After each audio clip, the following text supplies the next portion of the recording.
अस्सलाम वालेकुम नाज़रीन, गिरदो पेश चैनल पर मैं हूं रज़दीन रज़ी। हमारे चैनल को सब्सक्राइब कीजिए और बेल आइकन को क्लिक कीजिए। आज हमने बात करनी है, आपको पता ही है कल शाम को जो धमाके हुए काबुल एयरपोर्ट पर और उस पर जो भारी जानी नुकसान हुआ, ये आज का मौजू है। और आज का मौजू मेरा ही नहीं, सबका यही मौजू है। और ये इसलिए मौजू है कि इन काबुल एयरपोर्ट पर होने वाले इन धमाकों के असरात जो हैं वो पूरी दुनिया में ही नहीं, पाकिस्तान में भी महसूस किए जा रहे हैं। और बराह रास्त अगर इन धमाकों में दाइश मुलव्विस है और दाइश ने ये धमाके किए हैं, तो फिर इन धमाकों से पाकिस्तान को भी शदीद ख़तरा है। और पाकिस्तानी हुकाम को ये सोचना होगा कि इन धमाकों के हवाले से हमें मुस्तकबिल में क्या प्लानिंग करनी है। कुछ चीज़ें जिन पर हमारे यहाँ गौर नहीं किया जाता, और कुछ चीज़ें ये हैं कि मुल्ला बरादर जो इस वक्त अफ़गानिस्तान की सबसे मज़बूत शख्सियत समझे जा रहे हैं, और जो हुकूमत साजी के हवाले से जो गुफ्तगू चल रही है और उनमें उनका नाम मुल्ला बरादर का आ रहा है। देखने की बात यह है कि मुल्ला बरादर के साथ 28 जुलाई को वज़ीर ख़ारजा, चीनी वज़ीर ख़ारजा ने मुलाकात की थी। और चीनी वज़ीर ख़ारजा के साथ उनकी मुलाकात 2 मौज़ूआत पर हुई थी। और ज़ेंग ज़ी हैं चीनी वज़ीर ख़ारजा, जिनके साथ मुल्ला बरादर की मुलाकात हुई। और उस मुलाकात में 2 इश्यूज़ थे, एक TTP तहरीक तालिबान पाकिस्तान और एक ETIM ईस्ट तुर्कस्तान इस्लामिक मूवमेंट। ये 2 इश्यूज़ हैं दहशत गर्दी के हवाले से जिन पर चाइना को कंसर्न्स हैं, और चीन के इन कंसर्न्स में तहरीक तालिबान की जानिब से भी उन पर हमले हो रहे हैं और ईस्ट तुर्कस्तान इस्लामिक मूवमेंट की जानिब से भी तालिबान की उनको। और तालिबान ने उन्हें यकीन दहानी कराई कि हम इन दोनों के साथ बात करेंगे और इन्हें बाज रखेंगे कि वो दहशत गर्दी से में मुलव्विस ना हों। मतलब इसका एक ये भी निकलता है कि मुल्ला बरादर दोनों पर यकसां असरात रखते हैं। अब जब आप दाइश के मौजूदा हमले पर बात करते हैं और दाइश का मौजूदा हमला देखते हैं, और उसने ज़िम्मेदारी भी कबूल कर ली, दाइश की तालिबान के साथ एक लड़ाई चल रही है।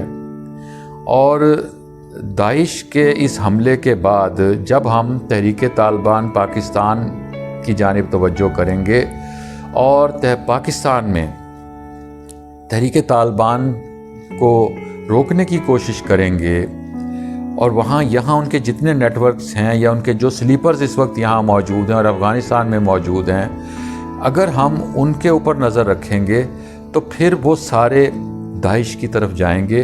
क्योंकि जो जंगजू होता है उसे अपना रास्ता कोई बनाना होता है, उसका सर्वाइवल इसी में है कि वो किसी चेन के अंदर किसी के अंदर काम करे और उसका काम चलता रहे। सो यहाँ के जितने भी दहशतगर्द हैं तहरीक तालिबान पाकिस्तान के, वो अगर उधर चले जाएंगे, दाइश के साथ चले जाएंगे और पाकिस्तान में भी दाइश को एक्टिव करने की कोशिश करेंगे, तो ये पाकिस्तान के लिए एक और खौफनाक बात होगी।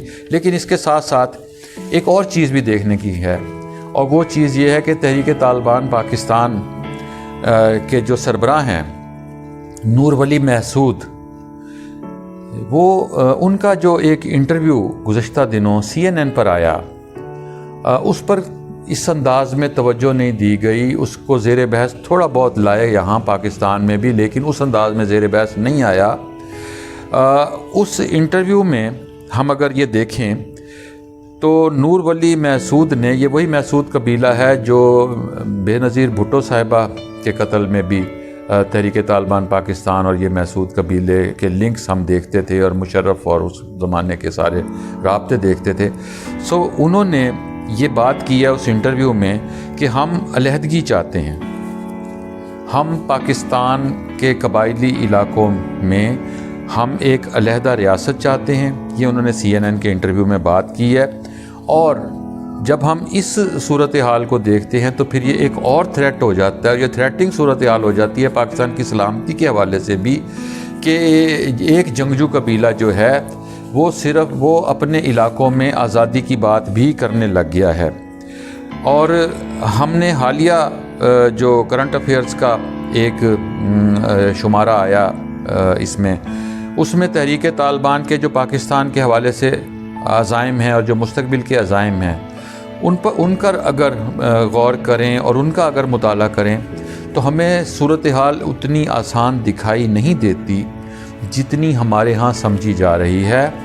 اور ہمارے ہاں جس طرح طالبان کی کامیابی پر جشن منایا گیا اور جس طرح یہاں کی انتہا پسند قوتیں ان کے آنے کے بعد خود کو سرخرو اور مضبوط محسوس کر رہی ہیں، دیکھنا صرف یہ ہوگا کہ آنے والے دنوں کے جو خطرات ہیں اور دہشت گردی کی جس لہر سے ہم نے بمشکل تمام نجات حاصل کی تھی، کیا وہ لہر داعش، تحریک طالبان اور دیگر جنگجو جو ہیں ان کے ذریعے دوبارہ پاکستان میں آنے والی ہے، اور اس کے لیے حکومتی سطح پر اور سیکیورٹی فورسز کی جانب سے کیا اقدامات کیے جا رہے ہیں، اس بارے میں سوچنا ہر محب وطن پاکستانی کا فرض ہے۔